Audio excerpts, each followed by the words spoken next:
Sabe aquele tipo de obra de engenharia gigantesca que acontece bem debaixo do nosso nariz e a gente nem se dá conta? Pois é, hoje vamos dar uma olhada em um desafio desses.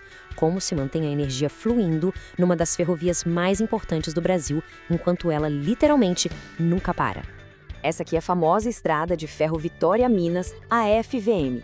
E assim, não dá para pensar nela só como trilhos e vagões, né? Ela funciona como uma verdadeira artéria, bombeando minério de ferro e outros recursos essenciais pelo coração do país. E para essa artéria continuar pulsando, a energia que alimenta é tão crucial quanto os próprios trilhos. Mas aí é que entra o desafio monumental. Como é que se moderniza uma linha de energia essencial que serpenteia por centenas de quilômetros de um terreno super complicado, e tudo isso com os trens rodando sem parar, 24 horas por dia? É um verdadeiro quebra-cabeça logístico de alta tensão. Para a gente entender a solução, primeiro a gente precisa mergulhar no problema. E o coração da questão é que essa linha de energia vital já estava antiga, ineficiente e, o pior de tudo, bem arriscada. O foco de todo esse trabalho é a chamada LTR, a linha de distribuição de energia. Para ficar mais fácil, pensa nela como se fosse o sistema nervoso da ferrovia. É a linha de alta tensão que corre ali do lado, alimentando todos os sistemas críticos, desde a sinalização que controla o tráfego até a comunicação que mantém tudo funcionando. E essa imagem aqui, nossa, ela fala por si só, né? De um lado a gente vê o problema, os postes de energia praticamente engolidos pela mata, em lugares super íngremes, um pesadelo para qualquer equipe de manutenção. Do outro lado, o objetivo, um poste novinho, numa área limpa, totalmente acessível, a diferença é da água para o vinho. E o perigo aqui é bem real. Em muitos trechos, essa linha antiga fica colada em rios que vivem alagando e em costas bem estáveis. Para as equipes de manutenção, chegar nesses lugares não era só difícil, era uma operação de altíssimo risco, onde cada passo tinha que ser muito bem calculado. Bom, com um problema tão claro e tão urgente, a resposta tinha que ser igualmente direta. E foi assim que nasceu a missão de revitalização. A missão, tirada direto dos documentos do projeto, parece até simples no papel. Antes, LTR em locais de difícil acesso.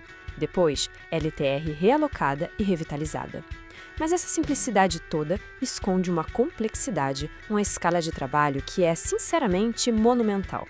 E, para dar conta de um projeto desse tamanho, a estratégia foi a clássica: dividir para conquistar. Como a ferrovia se estende por 2 estados, foram montadas 2 equipes de serviço autônomas, trabalhando ao mesmo tempo. Uma frente de trabalho vai do Complexo de Tubarão até Tumiritinga, enquanto a outra cuida de todas as outras partes. É uma operação coordenada em 2 frentes para garantir que o progresso nunca pare. Certo, mas como é que se executa uma missão tão ambiciosa? Não basta ter mão de obra, né? É preciso um plano meticuloso, um verdadeiro plano de modernização. E quando a gente olha a lista de tarefas, é de cair o queixo. São mais de 56 atividades diferentes. Tenta só imaginar o que significa cada uma dessas fases. Desmontar dezenas de trechos da rede antiga. Instalar postes de concreto pesadíssimos nos mais variados terrenos. Lançar quilômetros e quilômetros de cabos novos. E ainda por cima, cuidar da vegetação ao redor. Cada um desses itens, sozinho, já seria um baita projeto. Olha, nem precisa tentar decifrar cada linha desse diagrama, viu? A ideia aqui é só ter um vislumbre da imensa complexidade do sistema. É esse emaranhado todo que as equipes precisam reformar, peça por peça, sem nunca desligar a energia. É como fazer uma cirurgia de coração aberto num sistema que não pode parar de bater. E é importante dizer que não é só uma mudança de lugar, tá? É uma atualização tecnológica completa. As novas cruzetas de fibra de vidro são mais leves e não enferrujam. Os isoladores são de um polímero que repele água e poluição, evitando falhas. Os postes de concreto aguentam o tranco de qualquer clima. Cada componente foi escolhido para criar uma rede mais forte e durável. Ok, a parte técnica é impressionante, mas agora a gente entra no ponto talvez mais crítico de toda essa operação. Como fazer tudo isso com segurança, trabalhando literalmente a metros de distância de trens em pleno movimento? Essa citação, tirada da especificação técnica, resume a dimensão do desafio. Os serviços serão executados com a ferrovia em operação e não interferir na circulação de trens. Em outras palavras, a ordem é: façam essa obra de engenharia super complexa e perigosa, mas de um jeito que seja como se vocês nem estivessem aí. A margem para erro é 0. E para conseguir esse nível de precisão, tudo é guiado por uma única filosofia, uma sigla, SSMA, saúde, segurança e meio ambiente. E isso não é só uma sigla num manual, é a cultura que comanda cada ação, do planejamento lá no escritório até a execução no campo. Na prática, isso vira um ritual diário de segurança que não tem exceção.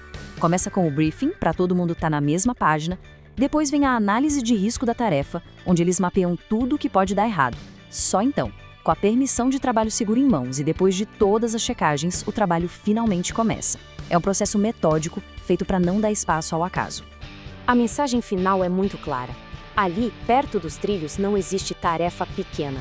Cada movimento, por mais simples que pareça, exige autorização específica e uma vigilância constante. Porque a principal ferramenta de segurança ali não é o capacete, mas a consciência permanente de que um trem pode passar a qualquer momento. Então, depois de tanto esforço, qual é o resultado? Bom, o resultado é uma rede de energia à prova de futuro. E aqui está o resultado final de todo esse trabalho. Uma linha de energia moderna, confiável, de fácil acesso, que acompanha a ferrovia de forma segura. É um sistema limpo, organizado e, acima de tudo, projetado para ser duradouro. Então, qual é o saldo final? O que se ganha com isso? Primeiro, uma rede elétrica muito mais confiável para a ferrovia não parar. Segundo, um ambiente de trabalho muito mais seguro para as equipes. E, fundamentalmente, uma infraestrutura modernizada, construída não só para hoje, mas para durar por décadas. O mais curioso é que um projeto gigantesco como este, essencial para a economia, é quase invisível para o grande público. Isso nos leva a pensar, quantas outras proezas de engenharia escondidas à vista de todos estão silenciosamente fazendo o nosso mundo funcionar todos os dias.